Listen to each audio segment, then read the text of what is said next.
Hello everybody, my name is Starrapter. Welcome to my spoiler-free Season 3 review of Star Wars Rebels. Without giving too much away, this season is all about the Rebels gaining more allies, some allies you might have seen before in Star Wars, as well as bringing in the new villain, fan favorite, Grand Admiral Thrawn, as well as exploring more of Sabine's past, and a little bit into the Maul and Ezra relationship. So I'm going to dive right into the positives of this season. First off, I really enjoyed how much we are getting with different characters from the movies and the Clone Wars. For instance, we get the inclusion of Saw Gerrera, we get the inclusion of Mon Mothma, Jan Dodonna, we get Ben Kenobi. There are so many awesome things about this season that are going to connect everything together. We are about 2 years away from the events of Rogue One, so things are really heating up. We even get Mandalorians, so that is really cool to me as a Star Wars fan,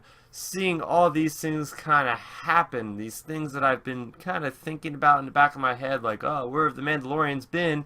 Well, they're here in Star Wars Rebels, so that is definitely a high point for me. Next thing I want to talk about is Grand Admiral Thrawn.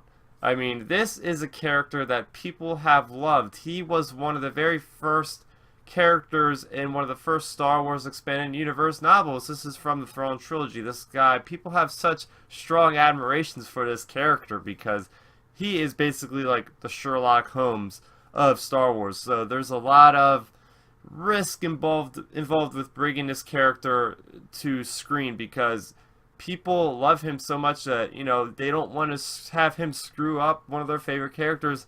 I myself think they did a great job with the character. Throughout the season, he's stepping in the background trying to figure out where the Rebel base is.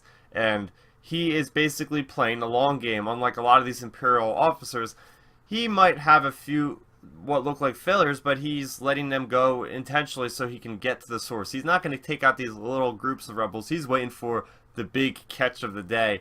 And I did think that maybe one or two of those losses could have been cut out because it did kind of tarnish him.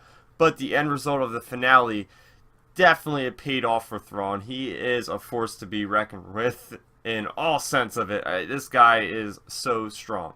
Another thing I really liked is just how much character development we got in some of these characters. I'm mainly talking about Sabine. I mean, we've seen so much development that on a character we didn't know really from the surface, and we get to see her roots, why she left her family, what's going on there. And it was just the one episode, Trials of the Darksaber, which happens to be my favorite episode of the series, or not maybe the series, but definitely of this season.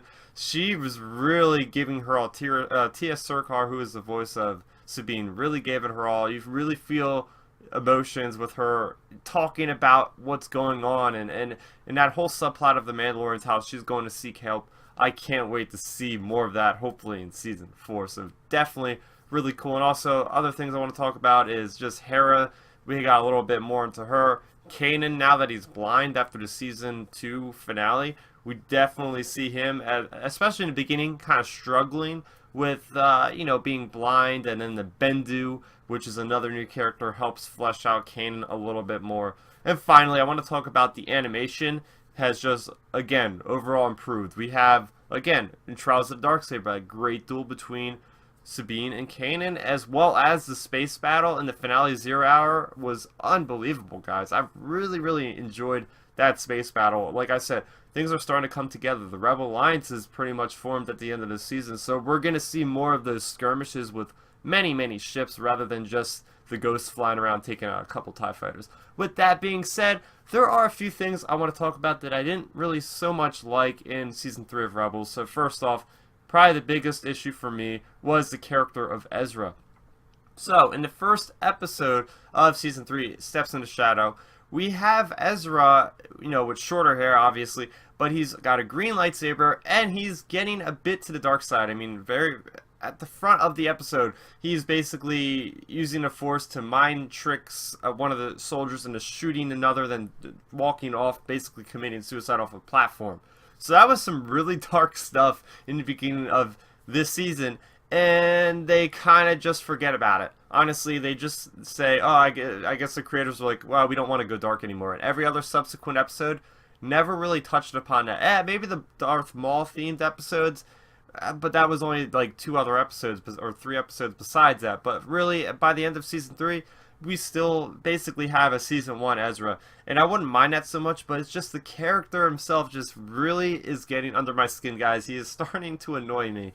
Yeah, you know, there's a difference between, you know, being a young adolescent character who's gonna have, you know, some angsty things to say, but then there's Ezra, who is just, you can't forgive the kid for being really dumb and really annoying. So hopefully in season 4 we see a more mature Ezra, but I kind of doubt it.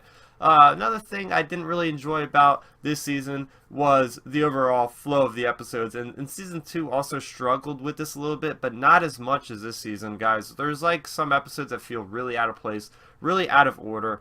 We get introduced with Maul in the 2nd episode, and this mainly has to do with the Maul arc of Rebels season 3. So we get an episode with him in episode number 2 of the season. Then we fast forward, like, I don't know, like 5 episodes into like the mid-season finale, I think it was.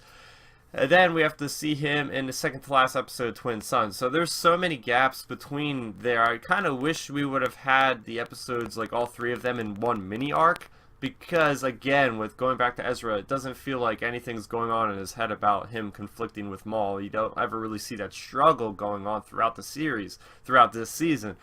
And just some of these episodes that just aren't really consequential for the overall arc of Rebels are included in this, that really, and this is my next point, some of these episodes kind of tarnished my view of Star Wars in general. Especially my most hated episode of Star Wars Rebels would be Double Agent Droid. We have AP5, this rebel droid, who ends up bursting out in song out of nowhere in space, surrounded by these pink creatures. It is absolutely bizarre, and it's almost like a musical for about 20 seconds. It's really out of place. You can have music in Star Wars, but you can't do music like that. Of course, we have the singing with Snice Doodles in Return of the Jedi. We have the Cantina Band, obviously, in A New Hope. We have Jabba Flow in The Force Awakens. They all make sense because they're in universe, they're at parties and whatnot. However, why is a droid just randomly singing in space? I don't know. Things like that really tick me off, as well as the one episode called The Wincanthu Job with Hondo and As Morgan. That one was just bizarre, and you know, sometimes like they need to do these kid episodes for the sake of being on Disney XD, but I don't even know if kids would enjoy these episodes, to be honest with you, because they are just really lame, and I kind of want to see a more mature version. Again, it's on Disney XD, so can't really hope for more, but maybe shorten the seasons a little bit. That might help it. Go back to maybe 13, 16 episodes, because that's why Season 1 was so great of Rebels. It was short, it was concise, and every episode built upon the previous episode to really feel like we were going somewhere, whereas in Season 3, we kind of just have these one-off episodes that really aren't consequential of each other. So I'm going to give Star Wars Rebels a score of 7.5 out of 10. I enjoyed this season, but stacking it up against the other seasons, I like this one the least. First off, I like Star Wars Rebels Season 1 the most, then Season 2, and Season 3 is the lowest for me. I can't wait for Season 4 though, but I want to know what you guys thought of it, so feel free to leave a comment in the comment section below. What are you hoping for from Season 4? So, if you haven't subscribed to my channel, please consider doing so. I have tons of other content, including a weekly Star Wars show where I talk about everything new in Star Wars canon, including the TV series like Rebels, as well as the comics, the novels, and the video games. But that is going to do it for me, Starrapter. I want to thank you guys for watching, and may the Force be with you always. So, did you like the video? Then make sure you rate it a thumbs up, and if you did that, go over there, hit that Starrapter head to subscribe to my channel. Doing so will keep you up to speed on all of my latest content, speaking of which, you can see a couple of my recent uploads down below. I'm also on social media, so what are you waiting for? Let's start nerding out!